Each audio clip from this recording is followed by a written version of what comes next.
all this stuff going on, right? Formula, inflation, etc. Anything to distract from his bad leadership. He's approved a plan to redeploy hundreds of ground forces into Somalia, reviving an open-ended U.S. counterterrorism operation. Big piece, right, from the New York Times today. And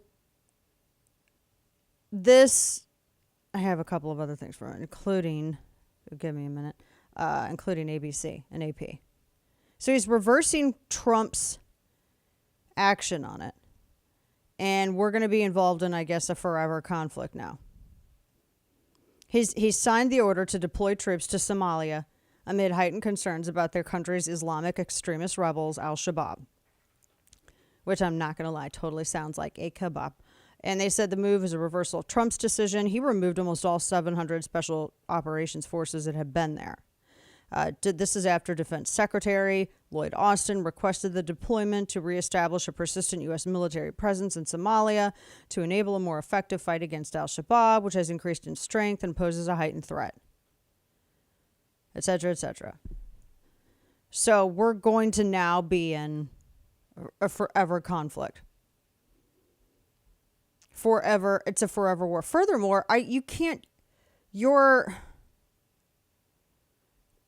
The thing about this is that you can't fight what is ultimately a religious battle in in this military way. And I don't think that they realize enough that that's what this is, because you have, like, for instance, the Islamic conflict with Coptic Christians, some of the oldest of the faith in the world.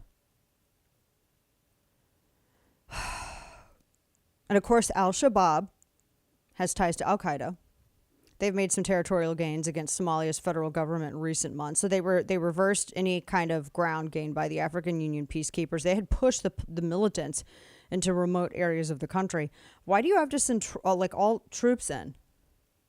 Why do you have to actually send a bunch of boots on the ground in? I mean, really, the people who've been fighting them, they just need, additional training and some, a few other things. That's it. I don't understand why we're sending all these boots on the ground in. It is it's just a forever war. This, and I saw a thing about how Biden had intentionally abandoned all of these thousands of Americans in Afghanistan and has been lying about it ever since. There have been people who've been reporting on emails that they were sent from the State Department. How we'll put you on a charter flight. You saw the disastrous handling with Afghanistan. We've seen it was but the Democrats are gonna be okay with this. This reminds me. Steny Hoyer had some remarks over the weekend. Let me play. This is audio soundbite 20. Listen to this. This is a senior Democrat leader, Steny Hoyer. Listen.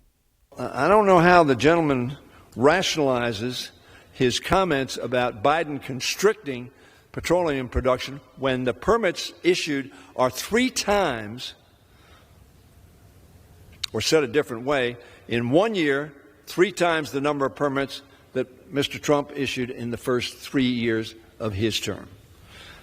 So I wish we'd get off this and really focus on the enemy. I know there's a lot of politics here, but we're at war. Wait, what? We need to produce energy. Well, what? We're not at war. We're not at war. There's been no declaration of war. There's been no congressional steps taken to even do such. You want to talk about big military? There you go. Steny Hoyer. Well, we're at war. We're not at war, though. We're not at war. We're not in a war. Steny Hoyer. You know the people who said,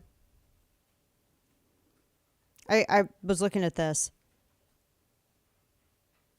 Yeah, those all can exist, but not big oil, as Kane notes. The people who are approving Biden sending 1,000 troops to Somalia, these are the same people on the left that had said that, well, the administration doesn't really have an end game in Afghanistan, and so we should bring those troops home. That's because to keep people there, it's just going to be a waste. But Somalia? Going to Somalia? Trump's position was way more logical than Biden's position. Afghanistan wasn't worth it, but let's go to Somalia. Right? That was what the left has always said. Oh, no, no, Afghanistan. Can't get into Afghanistan. It's not where we got to bring our troops home so we can send them to Afghanistan. Trump's position was get out of everywhere. I mean, it's there. I don't know why. Let me put it to you a different way.